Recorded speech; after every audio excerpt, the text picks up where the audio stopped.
सा आपके साथ डिस्कस करना चाहिए अभी जो मुद्दा चल रहा है कश्मीर वाला। वो ये समझने के लिए कि एक सिविल सर्वेंट होने के नाते आपकी भविष्य में क्या जिम्मेदारी होगी, और इसी पर्सपेक्टिव से आपको परीक्षा में अपनी बात कहनी भी चाहिए, है ना। ये बात सिर्फ परीक्षा की नहीं है, जीवन की भी है। कल को आप एक जिला संभालेंगे, राज्य संभालेंगे, देश संभालेंगे, और देश संभालते हुए आपके हाथ से छोटी सी गलती हो गई तो बहुत भारी पड़ेगा पूरे देश को। इसलिए हमारा होश दुरुस्त रहे, जोश कंट्रोल में रहे, दिमाग ठीक से काम करता हो, ये बहुत जरूरी है। ये मुझे कल क्यों लगा, कल मैं जब क्लास से गया तो मुझे एक ऐसा बच्चा मिला जो हमारे ऑफिस में काम करता, बहुत नजदीक है, और वो बहुत ही बिलबिलाया हुआ था, बहुत नाराज था। तो मैंने उससे पूछा क्या हुआ, क्यों नाराज हो। बोला मेरा खून खौल रहा है। मैंने ठीक है भाई, जैसी घटना हुई है खून तो खोलना लाजमी है, किसी का भी खोलना चाहिए, लेकिन तुम्हें क्या लग रहा है। बोला मेरा मन कर रहा है कि आग लगा दूं। मैंने ठीक है, गुस्सा आना स्वाभाविक है। बोला आज मैं कहीं से आ रहा था, रास्ते में मेरे पड़ोस में, जब मैं बस वस में था कहीं, मेरे साथ में एक मुस्लिम व्यक्ति बैठा हुआ था। एक सेकंड को मुझे लगा कि हमला कर दूं उसके ऊपर, लेकिन मैंने खुद को रोक लिया। और पर मैं बहुत बदहवासी की हालत में, मैं समझ नहीं पा रहा क्या करूं, क्योंकि मैं झेल नहीं पा रहा हूं कि ये क्या हुआ है। चुन चुन के हिंदुओं को मारा गया है, कैसे स्वीकार करना। अब ये मनहस्थिति ऐसा नहीं कि उसी की है, बहुत लोगों की है, आपके परिवारों में बहुत लोगों की होगी, आप में से भी कुछ की होगी जो यहाँ पे शायद कह नहीं रहे होंगे, लेकिन मन में तो ये सब बातें आती होंगी। ऐसे माहौल में एक सिविल सेवक की जिम्मेदारी क्या बनती है, हमें ये समझना है। और आप जब कल को निबंध लिखें, इंटरव्यू में जाएं, बात करें वहां पर, आपका नजरिया कैसा दिखना चाहिए, ये भी तो महत्वपूर्ण बात है ना, गौण बात थोड़ा ना। सबसे पहली बात जो आप इथिक्स में एक टॉपिक है इमोशनल इंटेलिजेंस, भावनात्मक बुद्धिमत्ता, उसमें पढ़ेंगे। जब भी कोई आपको उकसा रहा हो, नंबर वन, उकसावे में नहीं आना है। इमोशंस में बह के फैसला नहीं करना है। कोई भी ऐसा फैसला जिसके दूरगामी परिणाम है, वो इमोशन से बह के नहीं करना है। थोड़ा सा वहां से हट के, न्यूट्रल होके, सोच के समझ के फिर करना है। तो जब जब मन में ऐसा भाव किसी के आए, एक बार थोड़ा सा वहां से खुद को हटाना और गहराई में सोचना। सोचते कैसे हैं, जब आप क्यों हुआ, कैसे हुआ, किसने किया, उनका क्या पर्पस था, कहीं मैं उनका पर्पस पूरा तो नहीं कर रहा, मुझे क्या करना चाहिए। जब आप इस तरह से चीजों को ब्रेक करके सोचते हैं तो आप एक अच्छे लेखक भी बनेंगे, एक अच्छे इंटरव्यू के उम्मीदवार भी बनेंगे, एक अच्छे सिविल सर्वेंट और अच्छे नागरिक भी बन जाएंगे। तो उसको मैंने कल थोड़ा संक्षेप में समझाया, तो मुझे उस समय ये लगा कि मेरी जिम्मेदारी है कि मैं कम से कम क्लास में आप लोगों से भी बात करूं, और आप लोग अपने अपने परिवार के लोगों से बात करें। जब माहौल बहुत खराब हो तो अपने हिस्से का माहौल ठीक करना तुम्हारी जिम्मेदारी है ही। हर व्यक्ति तक तो हम नहीं पहुंच सकते, पर जहां तक पहुंच सकते हैं वहां तक कम से कम माहौल को ठीक करना, समझना, समझाना बहुत जरूरी चीज है। जब भी ऐसा हो तो पहले सोच के देखिए कि कौन है जिसने ये किया होगा। और समझदारी का मूल लक्षण पता है क्या है, आप चीजों को अलग कर पाते हैं, चीजों को मिला के एक नहीं करते हैं। जो चीजें अलग अलग हैं उनको अलग अलग करके देख पाने की क्षमता आपके अंदर है। ये किसने किया होगा, कौन होगा। और इसका सबसे सिंपल तरीका समझने का क्या होता है, जिसको इससे फायदा होगा उसने किया होगा। अभी एक पर्सपेक्टिव ये चल रहा है कि पाकिस्तान ने किया है, कुछ लोग ये पर्सपेक्टिव बना रहे हैं कि सारे मुसलमानों ने मिलकर ऐसा किया है, मुसलमान लोग चाहते हैं कि हिंदुओं को मार दिया जाए। और जो इमोशनल लोग हैं बहुत ज्यादा, उनको भड़काना सबसे आसान काम दुनिया में होता है। अगर हम दो ऑप्शन लेके चलें, एक लेके चलें कश्मीर के मुसलमान, एक लेके चलें पाकिस्तान। भाई पाकिस्तान को एक कह रहा हूं, पाकिस्तान भी एक नहीं है, पाकिस्तान की आर्मी अलग है, पाकिस्तान की सरकार अलग है, पाकिस्तान की जनता अलग है। कश्मीर के मुसलमानों को ऐसा करने से क्या फायदा होगा, फायदा होगा या नुकसान होगा, नुकसान होगा। इतने सालों की दहशतगर्दी के बाद 1980 के दशक के अंत में जो माहौल बिगड़ा, तब से बिगड़ा ही हुआ था। 2019 के बाद जब 370 को एब्रोगेट किया गया, तब भी कहा गया कि माहौल बिगड़ेगा, पर माहौल लगभग स्थिर रहा, संभल गया। कई साल तक केंद्र शासित प्रदेश के रूप में शासन चला केंद्र के माध्यम से। अब वहां इलेक्शंस भी हो गए। जनता की डिमांड पता नहीं थी, यानी क्योंकि कई वहां के लोगों ने ये भी कहा कि हमें तो ऐसे ही ठीक लग रहा था, बिना बात के इलेक्शन करवा दिया आपने। पर ठीक है, जनता का रिप्रेजेंटेशन होना चाहिए, इलेक्शन हो गया। उसके बाद अगर आप डेटा देखें, और एक सिविल सर्वेंट की पहली पहचान है कि वो डेटा देख के बात करता है, हवाई बात नहीं करता है। पिछले 2 सालों में जम्मू कश्मीर में टूरिस्ट जो गए उनकी संख्या 22 लाख से 25 लाख थी, और पिछले साल 2.5 करोड़ की संख्या थी। 10 टाइम्स बढ़ोतरी हुई वहां के पर्यटन में, और वहां का मुख्य उद्योग तो वही है, पर्यटन ही, टूरिज्म है। इस साल भी उम्मीद थी कि पर्यटन बहुत बढ़ेगा। गर्मी थोड़ी पहले आ गई। गर्मी पहले आने का मतलब वहां का टूरिज्म बढ़ेगा, क्योंकि अप्रैल में ही जो इलाका आमतौर पर मई जून में आबाद होता था, वो अप्रैल से ही आबाद होना शुरू हो गया, क्योंकि गर्मी ज्यादा हो गई, लोग जाने लग गए। वहां का टूरिज्म बढ़ने से क्या हो रहा है, वहां के लोग खुशहाल है। और ये इमोशनल हो के ये कहना कि हमारी जमीन है, भारत छोड़ दो, भारत वाले चले जाओ, वो 2 दिन की बात अलग है। पर जिस देश से आपको रोज रोजी रोटी मिल रही हो, आप चाहेंगे कि उस देश के साथ आपका संबंध अच्छा रहे। कोई भी चाहेगा, बात करेंगे। और ऐसी रिपोर्ट्स में 3-4 दिन से पढ़ रहा हूं कि जो बेरोजगार युवक वहां पर पाकिस्तान के आतंकवादियों को बॉर्डर क्रॉस करवा के कश्मीर के अंदर लेके आते थे, उनमें से एक भी उपलब्ध नहीं है, क्योंकि उन सबको रोजगार मिल गया। उनको उस काम के लिए मिलता था 5,000 रुपए, आजकल वो हर महीने 40-50 हजार रुपए कमा रहे हैं, केवल टूरिज्म की वजह से। जितने होटल थे सब भर जाते हैं। अब क्या करें?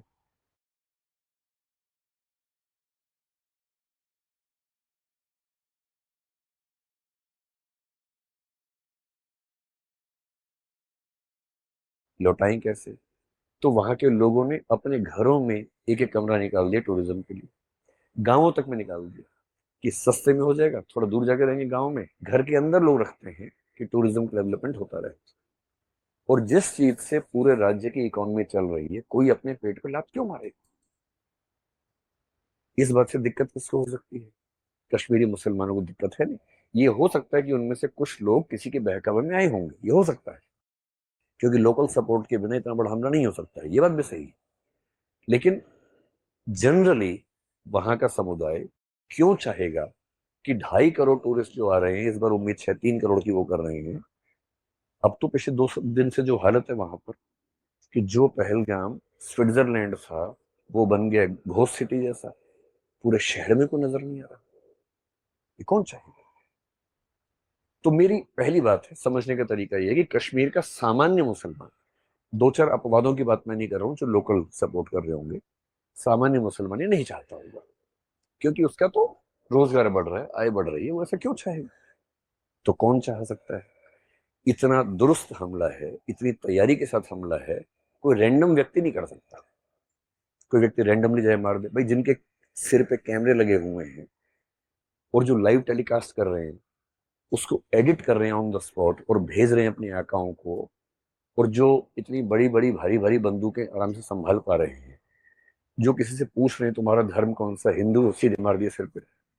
इतने ठंडे खून के साथ किलिंग करना मजाक नहीं होता है। कभी आप आईपीएस बनेंगे, पहली बार किसी को मारना पड़ गया ना, कई दिन नींद नहीं आती उसके बाद। जो इतना कोल्ड ब्लडेड मर्डर करता है, इसका मतलब वेल ट्रेन्ड व्यक्ति है। उसको ट्रेनिंग कहाँ से मिली होगी? तो ट्रेनिंग कौन देगा? सीधी सी बात है, पाकिस्तान से मिली होगी। अब तो ये मान के चलेंगे। पाकिस्तान को क्या दिक्कत है? पाकिस्तान की जनता को मेरे ख्याल से कोई दिक्कत नहीं है। जनता में कुछ मूर्ख हर देश में होते हैं, हमारे देश में भी, उनके देश में भी हैं, जो बिना बात के बिलबिलाते रहते हैं, भारत को बर्बाद कर दो, यहाँ भी पाकिस्तान बर्बाद कर दो, पाकिस्तान को खत्म कर दो। अरे खत्म करके वो लोग कहाँ जाएंगे? कहीं तो रहेंगे ना भाई। यहाँ आ गए तो और तबाह हो जाओगे आप। अच्छा वहां पर है, लेकिन खत्म कर दो। ऐसे क्यों खत्म कर दो? वो रहते हैं, ठीक है, रहे मस्त, हमें परेशान ना करें, हमें क्या दिक्कत है इस चीज से? क्या पाकिस्तान की सरकार को दिक्कत है? हो सकती है, लेकिन मेरे ख्याल से फिलहाल जिसको दिक्कत है वो वहां की आर्मी है। और आर्मी को क्यों दिक्कत है? सिंपल है, समझिए क्यों दिक्कत है। आप तो आईआर भी पढ़ेंगे, सिक्योरिटी पढ़ेंगे, ये सब आपके पाठ्यक्रम की चीजें हैं। क्यों दिक्कत है? एक तो पाकिस्तान एक फेल्ड स्टेट की स्थिति में जा चुका है, कटोरा लेके दुनिया भर में भीख मांगता है, पैसे नहीं है। जहां आटा 600 रुपए किलो हो चुका हो और हालत खराब होती जा रही हो, आम पाकिस्तानी के पास खाने पीने के पैसे नहीं। और जब खाने पीने के पैसे ना हो तो उस देश में गृह युद्ध भड़कना बहुत आसान होता है।